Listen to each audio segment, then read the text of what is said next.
오늘도 매운 야담을 찾아주신 여러분 감사합니다. 구독과 좋아요를 누르시면 당신에게 항상 행복과 행운이 있을 거예요.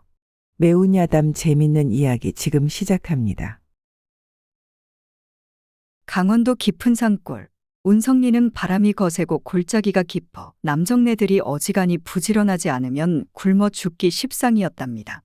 이런 곳에서도 손꼽히는 장사꾼이 있었으니 바로 정서방이지요. 어렸을 때부터 돈 버는 감각이 남달라 20살이 되기도 전에 마을에서 가장 돈 많은 사내가 되었고 덕분에 혼처도 넉넉하게 고를 수 있었답니다. 그리고 마침내 절세게 아내를 맞아들였지요. 아내는 눈매가 그윽하고 허리는 가늘었으며 웃을 때면 살짝 패이는 보조개가 사내들의 마음을 흔들 정도였답니다. 그러니 마을 안악들이 수군거리는 것도 무리가 아니었지요. 정서방이 돈을 많이 번다지만 과연 색시를 감당할 수 있을까? 색시가 곱다 한들 남정네가 기둥서방 노릇을 제대로 해야 하지 않겠소? 이야기가 여기저기 퍼지더니 마침내 정서방의 귀에도 들어갔습니다. 그는 그저 코웃음을 치며 장사 준비에만 열중했지요. 혼례가 끝나고 신방에 들던 날, 아내는 두근거리는 마음을 부여잡고 조심스레 이불을 펴두었습니다. 기름을 먹인 머리에서 은은한 향이 났고 새로 지은 옥색 치마가 부드럽게 흘러내렸지요. 방 안은 촛불이 살랑이며 빛을 들이우고 있었습니다. 그런데 정작 신랑은 방에 들어오자마자 툭 앉아 뒷목을 문지르는 것이었습니다. 아내는 긴장한 얼굴로 조용히 속삭였지요. 서방님, 살살하소서. 하지만 뜻밖에도 정서방은 헛기침을 하더니 아무렇지 않은 얼굴로 대답했습니다. 내일도 장사 나가야 하니 어서 자소. 그러고는 호치부를 푹 덮어쓰더니 단숨에 깊은 잠에 빠져버렸답니다. 아내는 벼락을 맞은 듯 멍하니 남편을 바라보았습니다. 뭐라 하셨소? 다시 물어보았지만 돌아온 것은 코 고는 소리뿐이었지요. 그녀는 한참 동안 남편을 바라보다가 믿기지 않는다는 듯이 머리를 감쌌습니다. 이게 무슨 꼴이란 말이냐? 이제 막 혼례를 치른 신랑이 색시를 앞에 두고 단잠에 빠지다니 도무지 영문을 알 수 없었지요. 아니, 남정네라면 첫날 밤에 그리도 가만히 잘 수 있는 것이요? 홧김에 이불을 확 걷어찼습니다. 하지만 정서방은 그것마저도 아랑곳하지 않고 한쪽으로 돌아 누워버렸지요. 아내는 허탈한 얼굴로 한숨을 내쉬었습니다. 방 안은 조용했습니다. 촛불이 흔들리며 벽에 그림자를 드리울 뿐이었지요. 아내는 눈도 감지 못한 채 천장을 바라보며 마을 안악들이 낮에 했던 말들을 떠올렸습니다. 정서방이 장사길에서 기생집을 들락거린다더라. 돈이 많아도 색시한테 정이 없으면 무슨 소용이요? 혹여나 그 말이 맞다면? 아내는 그제야 가슴 한구석에서 뭔가 끓어오르는 기분이 들었습니다. 혹시 서방이 기생들한테 정을 다 퍼주고 내게는 무심한 것이 아니겠소? 그렇다면 이 혼례는 무슨 의미란 말이오? 한숨을 쉬던 그녀는 홧김에 남편을 흔들어 깨울까 하다가 또 그게 무슨 소용이겠느냐 싶어 다시 자리를 펴고 누웠습니다. 이대로 아무 일 없이 첫날 밤을 보내야 한다는 사실이 억울했지요. 정서방은 태연히 코를 골며 자고 있었습니다. 그 모습을 바라보던 아내는 마침내 결심했지요. 좋소. 내 먼저 나서지 않겠소. 서방이 먼저 덤빌 때까지 기다릴 것이오. 그녀는 호치부를 단단히 여미고 휙 돌아 누웠습니다. 그렇게 운성리의 신혼 첫날 밤은 손도 한 번 닿지 않은 채로 새벽을 맞이했지요. 하지만 이대로 끝날 리 없었습니다. 아내의 분노는 서서히 쌓이고 있었으니까요. 운성리에서 비밀이란 것은 존재하지 않는 것과 같았습니다. 장작불이 활활 타는 부엌에서 우물가에서 들판의 보리밭 사이에서 안악들의 혀끝은 쉼없이 움직였지요. 아무리 조용히 넘어가려 해도 새로운 소문이 돌 때마다 마을 장정들의 귀에는 쏙쏙 박혔습니다. 그 중에서도 가장 뜨거운 화제는 단연 정서방과 새색시의 첫날 밤이었지요. 며칠이 지나도록 신혼의 단맛을 자랑하는 소리가 없었습니다. 동네 개똥이네도 돌쇠네도 첫날 밤을 치른 후엔 색시가 문턱을 넘으며도 웃음이 떠나지 않는다고 했는데 정서방의 아내는 여전히 마을을 걸어다니며 무표정한 얼굴로 다니고 있었습니다. 이러니 마을 안악들이 가만둘 리가 있었겠습니까? 우물가에 모인 안악들이 눈짓을 주고받았습니다. 그런데 말이오. 정서방네 색시가 혼례를 치르고도 얼굴이 영박질 않소. 그러게 말이오. 새댁이 아침마다 그렇게 하품을 하는 걸 보니 뭔가 꺼림칙하지 않소? 이야기가 한 번 나오자 하나둘씩 불쏘시개처럼 붙기 시작했습니다. 혹시 그날 밤 아무 일도 없었던 거 아니오? 어머나, 설마 그럴 리가? 남정네가 아무 일도 없이 첫날 밤을 보냈다? 그 순간 안악들 사이에서 최고의 수다쟁이로 이름난 박참봉댁 마누라가 손을 탁 쳤습니다. 어쩐지 정서방이 장사길에서 기생집을 들락거린다는 소문이 있더니만. 그 말이 나오자 우물가에 있던 다른 안악들의 입이 떡 벌어졌지요. 아니, 그게 무슨 말이오? 박참봉댁 마누라는 콧방귀를 뀌며 말을 이었습니다. 내가 직접 본 것은 아니지만 예전에 장거리 갔다 온 남정네들이 그러더이다. 장사길에서 돈 좀 버는 사내들은 기생집을 그냥 지나칠 리가 없다고 말이오. 그 말인즉슨 정서방도 기생들 품에 익숙해졌단 말이오? 순식간에 우물가가 웅성웅성해졌습니다. 그러면 혹시 색시한테는 흥미가 없는 것이 아니오? 아이고, 불쌍해라. 색시가 그리도 곱건만. 이 소문은 장터에 있는 나이 지긋한 안악들 귀에도 들어갔고 논밭에서 김을 매던 노파들의 귓전에도 닿았습니다. 안악들 사이에서 떠도는 이야기는 마을 장정들의 귀에도 들어갔습니다. 저녁 무렵 장정들이 모여 막걸리를 나누던 중 하나가 낮에 들은 이야기를 흘렸습니다. 들었나? 정서방이 첫날 밤에 색시한테 손도 안 댔다더라. 그러자 모두가 웃음을 터뜨렸습니다. 아니, 무슨 그런 바보 같은 일이 있단 말이오? 장사길에서 그리도 단련이 된 사람이 색시를 두고 아무것도 안 했다니. 누군가는 고개를 갸웃하며 말했습니다. 혹시 장사한다고 너무 피곤했던 거 아니오?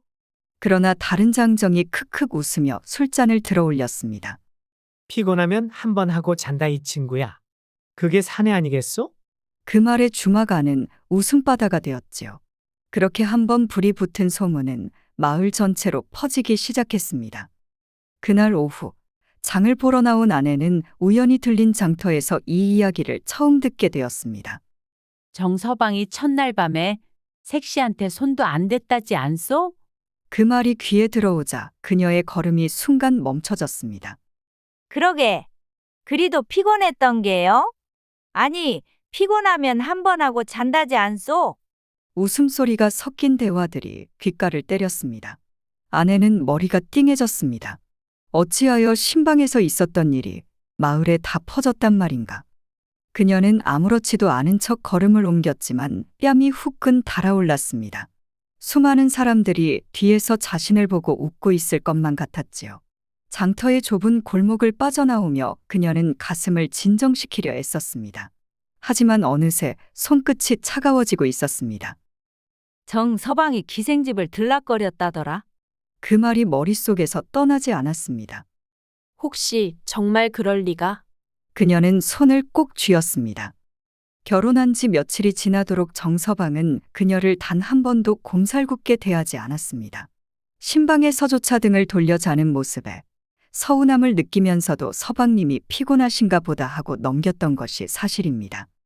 하지만 마을 사람들이 떠드는 말을 듣고 보니 점점 의심이 가기 시작했지요. 서방님이 정말 기생집을 드나든단 말인가? 그래서 나를 멀리한 것인가? 머릿속이 복잡해졌습니다. 그녀는 심호흡을 하고 걸음을 재촉했습니다. 하지만 마음속 어딘가에 알 수 없는 감정이 차오르기 시작했지요. 그리고 그 감정은 의심과 분노로 서서히 변해갔습니다. 사람의 마음이란 조용히 쌓인 불씨와 같다고들 합니다.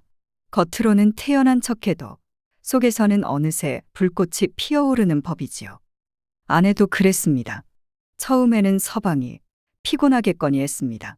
장사하느라 힘든 나날을 보냈을 터이니 첫날 밤에 그러는 것도 이해해야 한다고 스스로를 다독였지요. 하지만 마을 안악들이 하는 말을 들으니 생각이 달라졌습니다. 정서방이 기생집을 드나든다더라. 색시를 들였어도 관심이 없다더라. 이 말들이 머릿속에서 떠나지 않았습니다. 처음에는 귀를 막고 싶었지만 점점 의심이 들기 시작했지요. 혹시 서방님은 정말 내게 정이 없는 것이 아닌가? 이대로 당하고만 있을 수는 없었습니다. 그녀는 서방이 정말로 자신을 멀리하는 것인지 확인해야겠다고 결심했습니다. 그날 밤 아내는 평소와 달리 천천히 머리를 빗었습니다. 촛불을 켜고 방 안에 은은한 향을 피웠지요. 그리고 옷장을 열어 평소보다 얇은 옷을 골랐습니다. 속적삼이 어깨를 부드럽게 감싸고 움직일 때마다 한쪽 옷깃이 살짝 흘러내렸습니다. 기생들이란 게 대단한 존재가 아니지요. 사내가 혹할 만한 분위기를 만들면 되는 것입니다. 이렇게까지 했는데도 내게 눈길조차 주지 않는다면 그녀는 생각을 끝맺지 않았습니다. 그저 촛불 앞에 앉아 조용히 서방을 기다렸습니다. 그날도 정서방은 늦은 밤이 되어서야 집으로 돌아왔습니다. 오늘도 장사가 시원찮았소. 쌀값은 올랐는데 손님은 뜨만이 원. 중얼거리며 마당으로 들어서는데 문틈 사이로 은근한 빛이 새어나오는 것이 보였습니다. 평소라면 촛불도 꺼둔 채 먼저 자고 있을 아내인데 오늘따라 어찌 이리도 분위기가 달라 보이는지요. 코끝에 은은한 향까지 감돌았습니다. 무슨 일인가? 고개를 갸웃하며 조심스레 방문을 열었지요. 문을 열자마자 정서방은 멈칫했습니다. 아내는 촛불이 흔들리는 방 안에 앉아 있었습니다. 부드러운 한복자락이 살짝 흘러내리고 살결이 희미하게 드러나 보였지요. 그리고 그녀는 눈을 지그시 내리깔며 달빛처럼 부드러운 목소리로 물었습니다. 서방님, 제 몸이 싫으신가요? 그 말에 정서방은 당황했습니다. 이게 무슨 말인가? 아내의 눈빛을 보니 어딘가 서늘한 느낌이 들었습니다. 그저 애교 섞인 투정이 아니라 진짜로 자신을 시험하고 있는 듯한 기색이 역력했지요. 정서방은 어깨를 으쓱하며 한숨을 내쉬었습니다. 장사할 생각만 해도 머리가 아파서 그런 짓은 사양하겠소. 그러고는 천천히 옷을 벗어 내려놓더니 호치부를 푹 뒤집어 쓰고 등을 돌렸습니다. 아내는 그 모습을 보고 입술을 꼭 깨물었습니다. 혼례를 치른 지 며칠이 지나도록 한 번도 자신을 안아주지 않았습니다. 지금까지는 참았습니다. 서방이 피곤하다면 기다려주는 것이 도리라고 생각했지요. 하지만 오늘 밤만큼은 더 이상 참을 수 없었습니다. 손을 꼭 쥐고 이를 악물었습니다. 이러고도 남편이라 할 수 있단 말인가?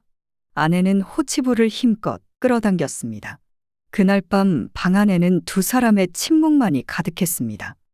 사람들이야 어찌 말하든 상관없다는 듯 정서방은 장사실만 생각했답니다.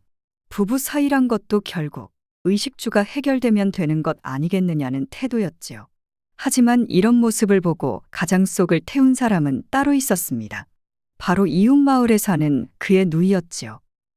누이는 원래도 동생이 돈만 밝히는 성격을 탐탁지 않게 여겼습니다.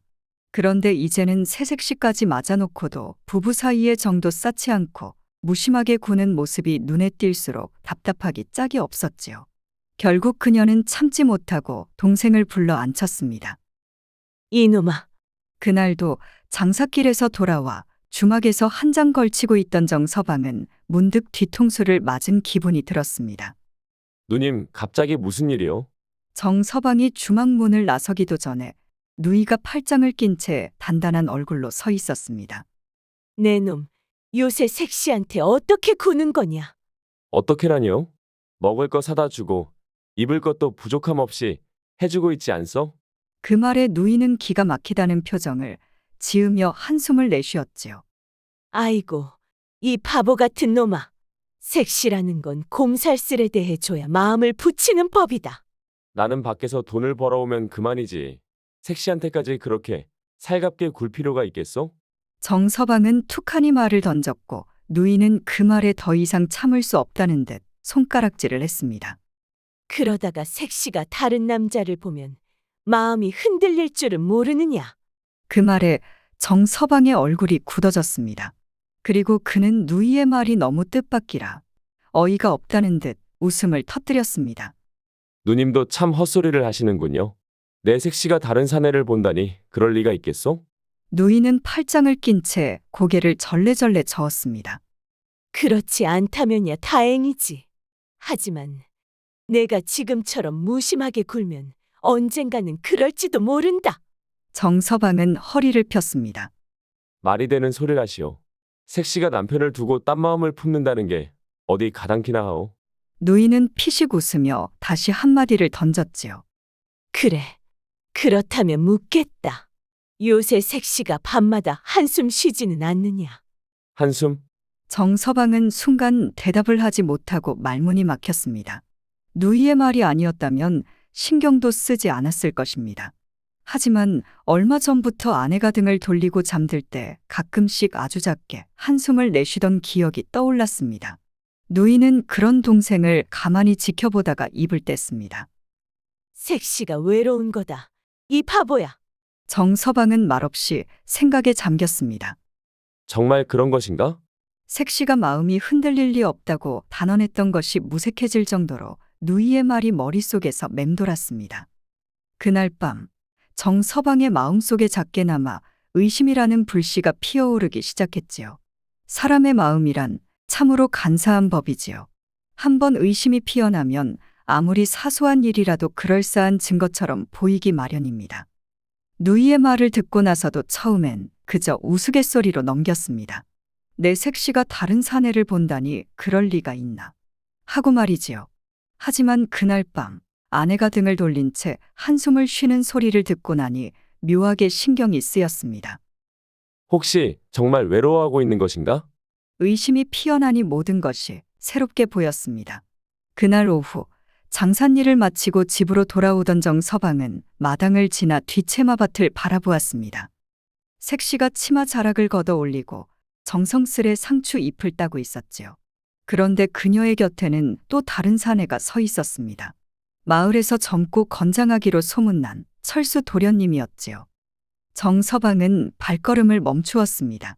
색시와 철수는 한쪽에서 서서 이야기를 나누고 있었습니다. 색시의 손에는 장독에서 가꺼낸 오이가 들려 있었고 철수는 싱글벙글 웃으며 고개를 끄덕이고 있었습니다. 처음엔 별일 아니라고 여겼습니다.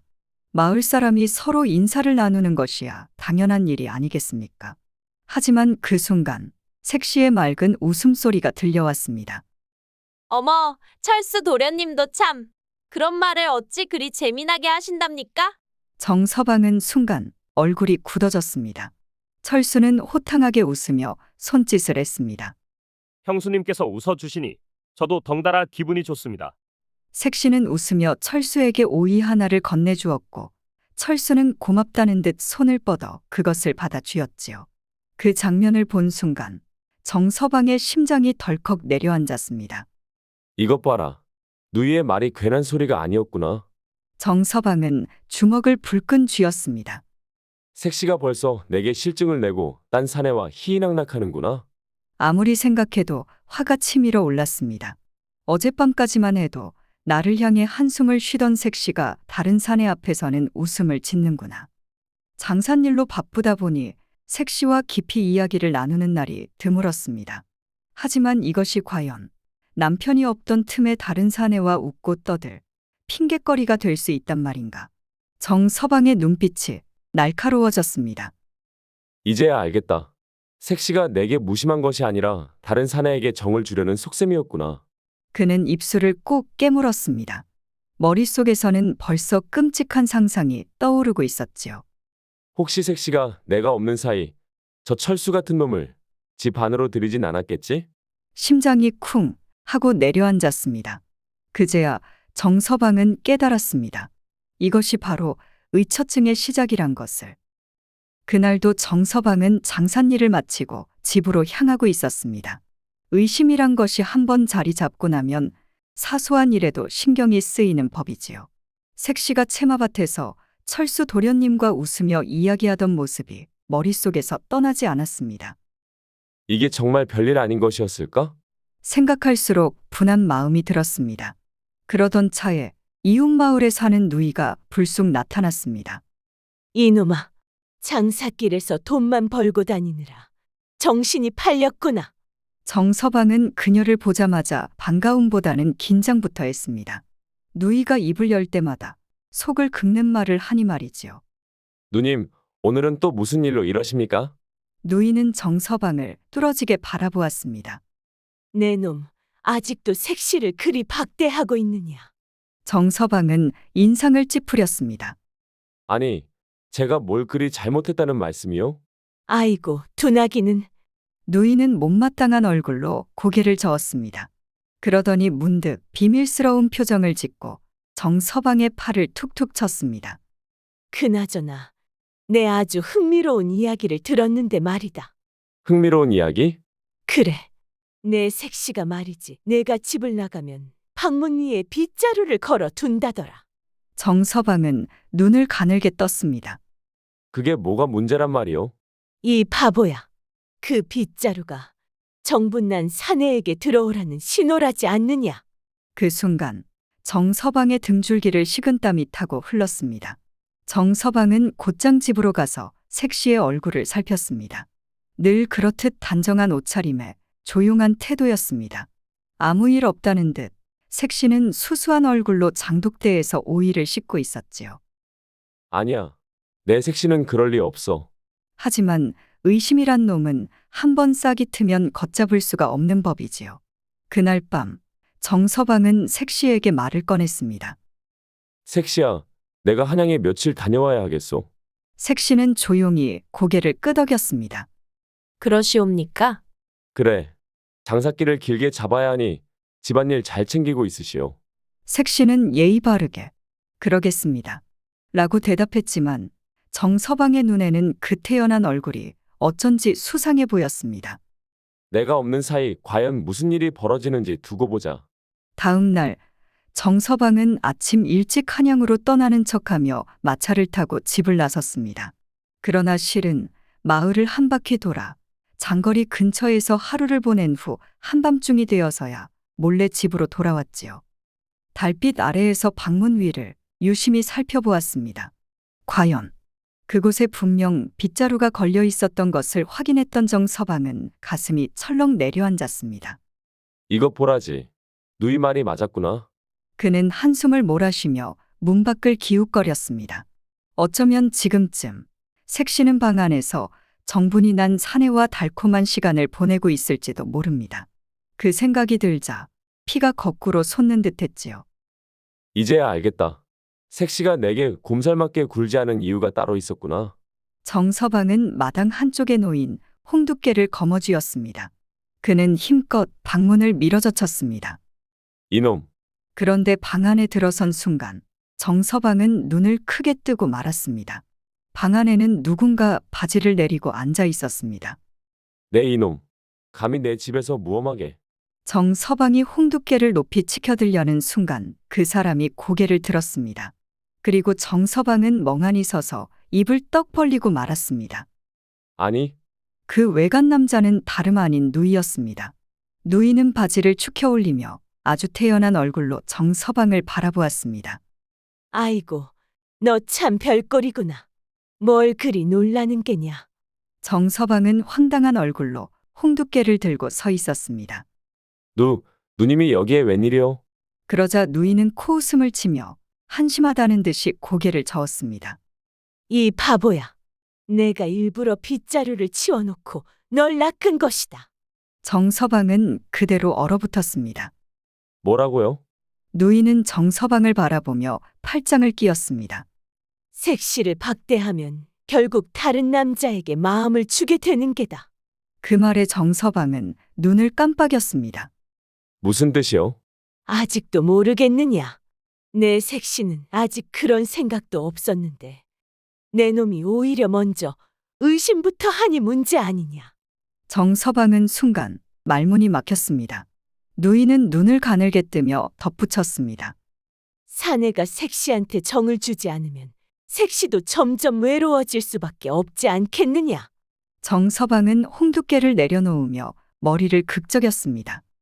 내가 너무 색시를 의심한 것이란 말이요? 누이는 픽 웃으며 등을 툭 쳤습니다. 이제야 깨달았느냐? 한심한 녀석 같으니. 그제야 정서방은 깨달았습니다. 의심이란 사람을 어리석게 만드는 것이며 아내를 잃는 지름길이 될 수도 있다는 것을. 그는 한숨을 길게 내쉬며 깊은 깨달음에 빠졌습니다. 누이의 말이 머릿속에서 맴돌았습니다. 색시를 박대하면 결국 다른 남자에게 마음을 주게 되는 게지. 내 색시는 아직 그런 생각도 없었는데 내 놈이 오히려 먼저 의심부터 하니 문제 아니냐. 그동안 색시가 자신을 향해 보였던 쓸쓸한 표정이 떠올랐지요. 밤마다 등을 돌린 채 한숨을 쉬던 모습도, 그리고 철수와 채마밭에서 웃으며 이야기하던 그 순간까지도. 혹시 내가 정말 색시를 외롭게 만든 것은 아니었단 말인가? 그제야 모든 것이 하나로 맞춰졌습니다. 색시가 자신에게 무심했던 것이 아니었고 오히려 자신이 색시에게 무심했던 것이었지요. 그는 허망하게 바닥에 주저앉고 말았습니다. 그럼 색시가 정말 딴 마음을 품지 않았단 말이오? 누이는 코웃음을 치며 팔짱을 꼈습니다. 내 놈은 도대체 무슨 근거로 색시를 의심했던 게냐. 장산일로 바쁘다며 집을 비운 건 너 아니더냐. 정서방은 아무 말도 하지 못했답니다. 누이는 한숨을 쉬며 다시 입을 열었습니다. 색시한테 정은 주지도 않고 사랑을 바란 것이냐. 그는 오로지 자신이 벌어다주는 돈이 색시에게 가장 중요한 것이라 믿고 있고, 하지만 색시가 바란 것은 돈이 아니었지요. 함께하는 시간, 살가운 말 한마디, 따뜻한 손길. 그런 것들이야말로 아내가 남편에게서 받고 싶었던 것이 아니었겠습니까? 그는 입술을 질끈 깨물었습니다. 이제 와서 생각해보면 자신이 얼마나 멍청한 짓을 했는지 알 것 같았답니다.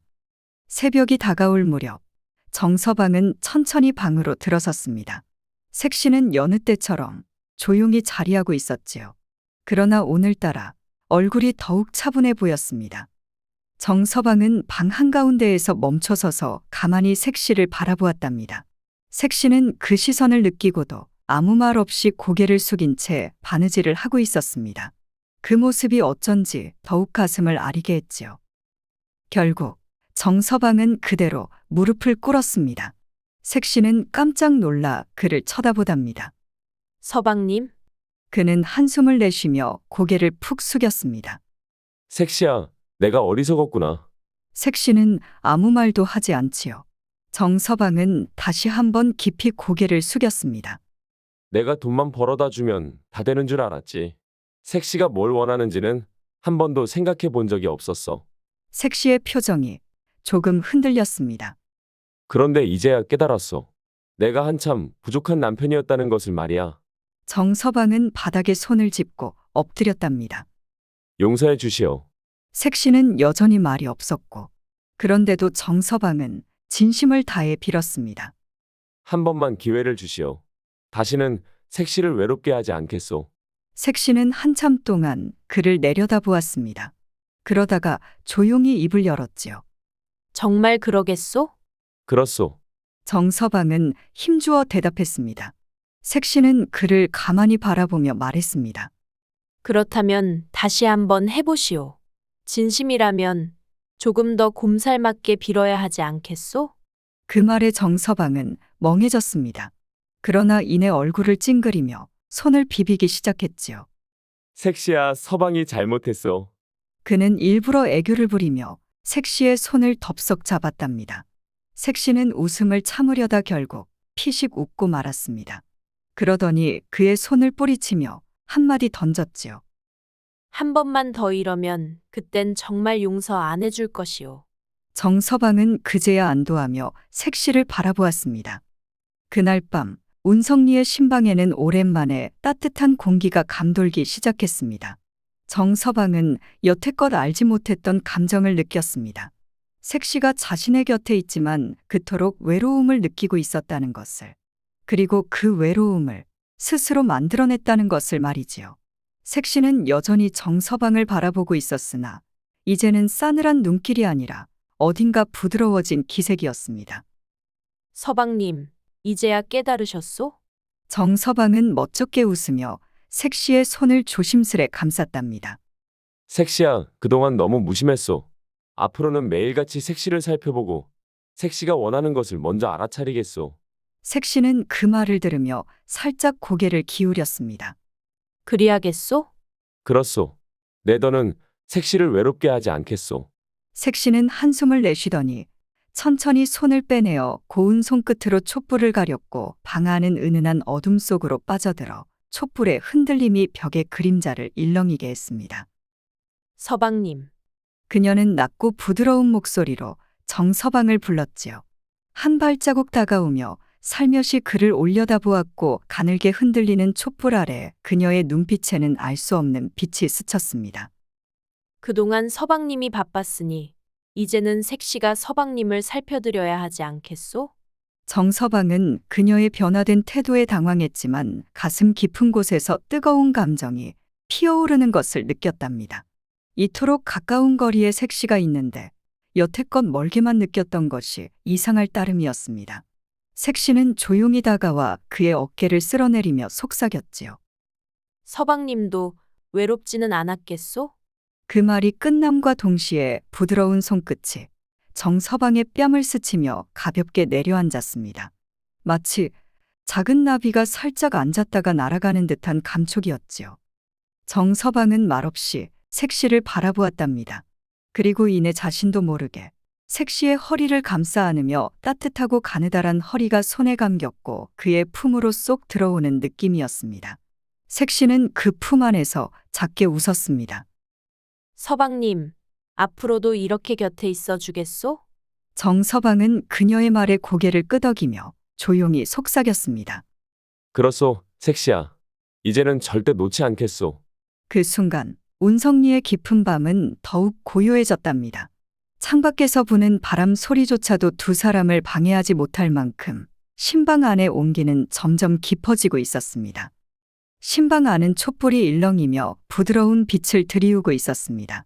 색시는 정서방의 품에 안겨 조용히 숨을 들이마셨지요. 서방의 품은 생각보다 넓고 따뜻했습니다. 한동안 서로를 몰라 서먹했던 두 사람이지만 이제야 비로소 부부가 되는 듯한 기분이 들었습니다. 서방님, 그녀는 다시 한번 조용히 속삭였습니다. 정서방은 천천히 그녀를 내려다보았습니다.